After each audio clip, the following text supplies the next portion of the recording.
Olá, muito boa tarde para você. O Globo Esporte hoje tem reportagens especiais sobre as mulheres em cargos de liderança no esporte e também sobre os apelidos dos jogadores negros no futebol. Eu vou começar falando de Flamengo e Fluminense que se enfrentam amanhã pelo Carioca. Boa! Num Flamengo cheio de jovens que se prepara para o primeiro clássico da temporada, alguns velhos conhecidos estão com pressa. Michael já tinha se apresentado, jogou contra o Macaé e deve voltar ao campo amanhã no Fla-Flu. São meninos bons, alegres, que tem muito potencial e assim eu tenho uma boa sequência durante o ano também. Essa semana ele ganhou a companhia do Vitinho, que também não quis esperar o dia 15 para voltar junto com o restante do elenco principal. Com uma coleção invejável de 7 títulos, mas entra técnico, sai técnico, Vitinho continua no entra e sai do time. E o que mais deu chances como titular foi Jorge Jesus, em 15 jogos. Só que essas oportunidades vêm caindo ano a ano. Também não é um jogador de marcar muitos gols. Foram 15 desde que chegou ao Flamengo. Mas nos 2 títulos mais recentes, o Carioca do ano passado e o Brasileirão, Vitinho teve seus momentos decisivos. Contra o Bahia pelo Brasileiro, no finalzinho do jogo desempatou e deu a vitória por 4-3. Na final do estadual de 2020, fez o gol da vitória sobre o Fluminense. Amanhã, no reencontro com o rival, Vitinho ainda não vai estar em campo. Mas nesse elenco cheio de estrelas, onde é difícil se destacar, Vitinho e Michael não estão querendo perder tempo. Essa vontade de se apresentar antes dele, de mostrar serviço, é um ponto que ele quer ser útil para a equipe, quer ser útil para o Rogério Ceni e pode ter uma temporada diferente. Para sair da lanterna do estadual depois de 2 derrotas, experiência. Os 8 atletas do elenco principal que tiveram as férias abreviadas devem começar jogando no Fla-Flu de amanhã.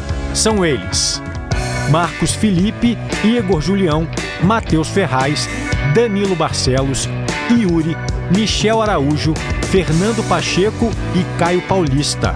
Frazan, André e Ganso, que já vinham jogando, completam o time provável. Se essa escalação se confirmar, o Fluminense terá um time com média de 25 anos de idade amanhã, 4 anos a mais do que a equipe que vinha jogando o Carioca.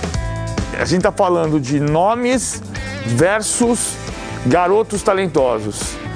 E isso pode equilibrar um clássico que, para mim, vai ser imprevisível. Os jogadores considerados titulares do Fluminense só voltam a trabalhar na próxima quarta-feira. E mesmo em caso de um novo revés no Carioca, o planejamento do clube está voltado para a estreia na Libertadores da América no mês que vem. Ou seja, os titulares não vão queimar etapas até segunda ordem. Quando chegar em setembro e tiver tendo que decidir Copa do Brasil, Libertadores Brasileiro, não vai ter perna.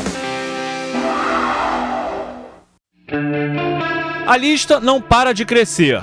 Léo Gil, Gustavo Torres, Marcelo Alves, Pikachu, Fernando Miguel.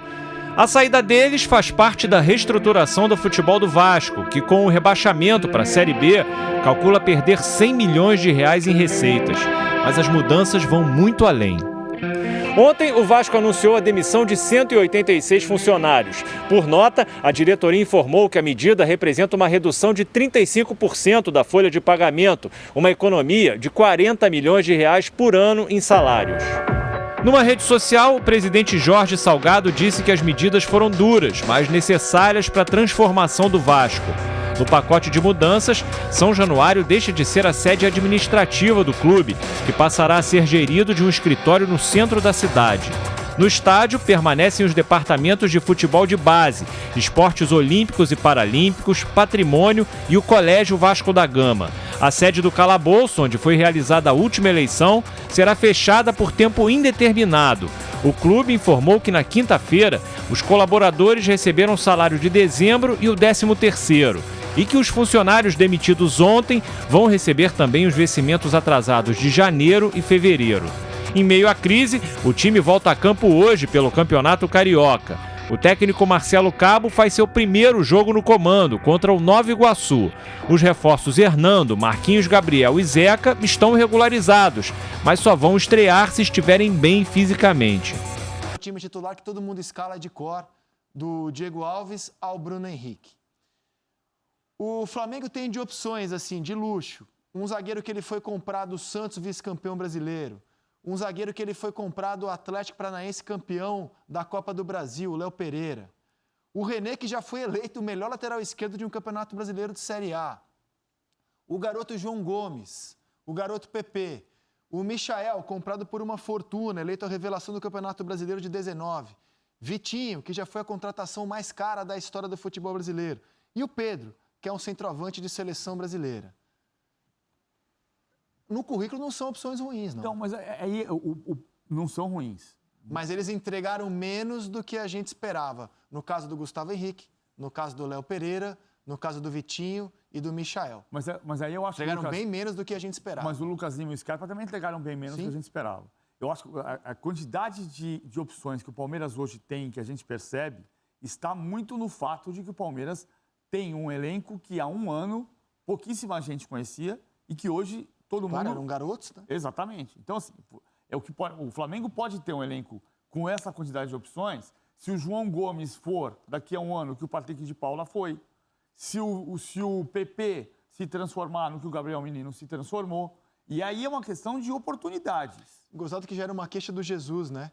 Que ele não tinha reservas à altura para incomodar ou substituir os titulares da mágica campanha de 2019. O Palmeiras tinha grandes nomes e não grandes craques. E passou a ter grandes jogadores porque apostou nos garotos. Verdade. Fala, Mansur. Eu acho que se você pega a quantidade de peças que não estão no time titular, você talvez não vá ter a percepção de onde está o real problema, eu acho. De qual? Do elenco, na reposição do elenco do Flamengo. Você tem duas questões no elenco do Flamengo. Em uma posição específica, que é o setor defensivo, você tem a percepção de que jogadores contratados com algum status não funcionaram. Essa percepção pode ser transitória. Esses jogadores podem se recuperar dentro do Flamengo, casos do Gustavo Henrique e do Léo Pereira. Mas, fundamentalmente, você tem um desequilíbrio em algumas funções, uma falta de opções em algumas funções do time, que acabou radicalizada com a opção que funcionou do Arão jogando na linha de defesa, e a gente não sabe se ela vai se manter agora ou se o Arão vai voltar ao meio. Considero o Arão mantido na defesa e os dois jogadores à frente da defesa do Flamengo continuem sendo Gerson e Diego. O Flamengo tem uma peça de reposição para esse setor, que é o João Gomes. Considerando que o Thiago Maia está lesionado, só vai voltar, talvez, no segundo semestre. Então, ele é o único jogador desse setor. Como você pegou o Diego e tirou da frente e transformou ele em volante, o Flamengo, que joga com dois meias ofensivos partindo do lado, o Flamengo não tem no elenco qualquer outro meia com essas características, um meia atacante, um meia ofensivo. O PP, quando vem entrando, muitas vezes também vem entrando atrás. Você tem jogadores para substituir? Até tem, mas você tem uma mudança importante de característica. Você precisa substituir um desses dois meias que partem do lado do campo no 4-4-2 por um atacante. Então, mais do que uma falta de quantidade de peças, você tem algumas contratações do ano que, por enquanto, não passaram confiança, mas, fundamentalmente, desequilíbrio no preenchimento de algumas funções do time, onde você não tem a reposição. Os dois meias ofensivos que o Flamengo tem jogam. E esse ano pode ser uma beleza para o Flamengo, né? Porque Copa América não vai fazer o Campeonato Brasileiro parar, eliminatórias não vai, quando ela for retomada, também não vai parar o Campeonato Brasileiro e as Olimpíadas também não vai parar. Então já pensou para o rubro-negro perder por baixo, vai, Gerson, Everton Ribeiro, Arrascaeta, Pedro, por baixo, Isla, fala, Paulinho. Tem uma diferença também muito gritante, né? A gente está falando aqui de plantel homogêneo, né? das características, das qualidades, mas a gente tem que ver para o lado do copo cheio também que o Flamengo tem, né? Porque para você achar jogadores com capacidade, que chegue perto desse quinteto que o Flamengo tem, né? De Gerson para frente, né? Você arrumar jogadores com a capacidade que eles têm, né? Com a criatividade, com a qualidade, porque são muito acima da média. A gente está falando que os 11 do Flamengo é melhor que o time do Palmeiras, porque a gente conhece, sabe que esse meio campo para frente do Flamengo ele é especial. Então é muito difícil. Você pode tentar contratar, você pode tentar ir no mercado, mas para suprir, né, esse quinteto, meu amigo, você tem que achar essa peça fundamental ali, pinçar ela em algum lugar aí para tentar incomodar esses jogadores, esse quinteto, porque é difícil, viu?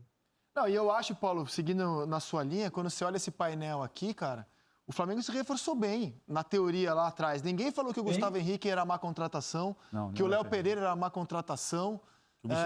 Que o Michael era má contratação quando ele veio, que o Thiago Maia, que não está aqui porque está machucado, era uma má contratação, que o Pedro era uma má contratação.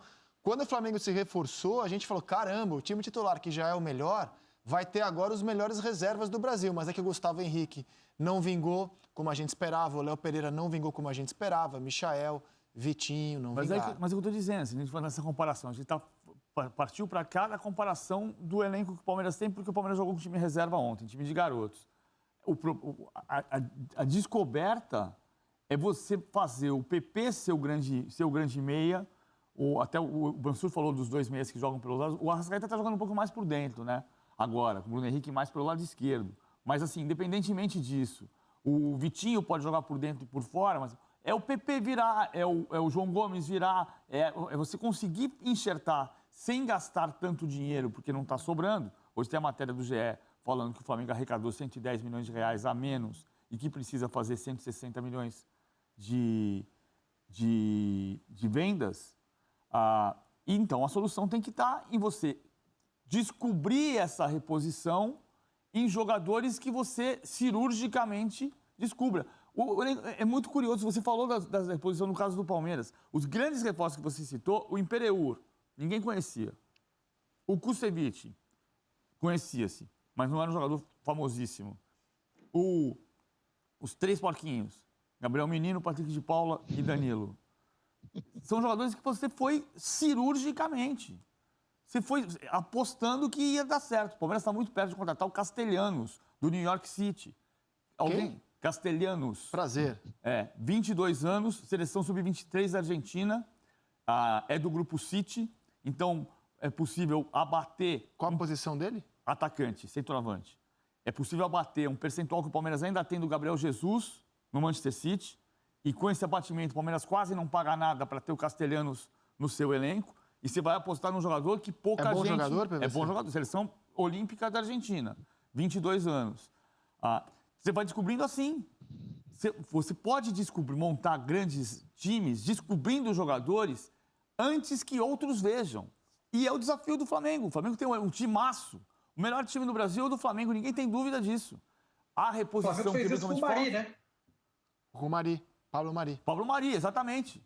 E como o São Paulo fez lá atrás com o Miranda e tantas outras vezes. Agora, curioso, quando a gente olha esse painel, é muito claro que os 2 zagueiros contratados, que vieram com um grande cartaz, não conseguiram dar o retorno ainda que deles se esperavam.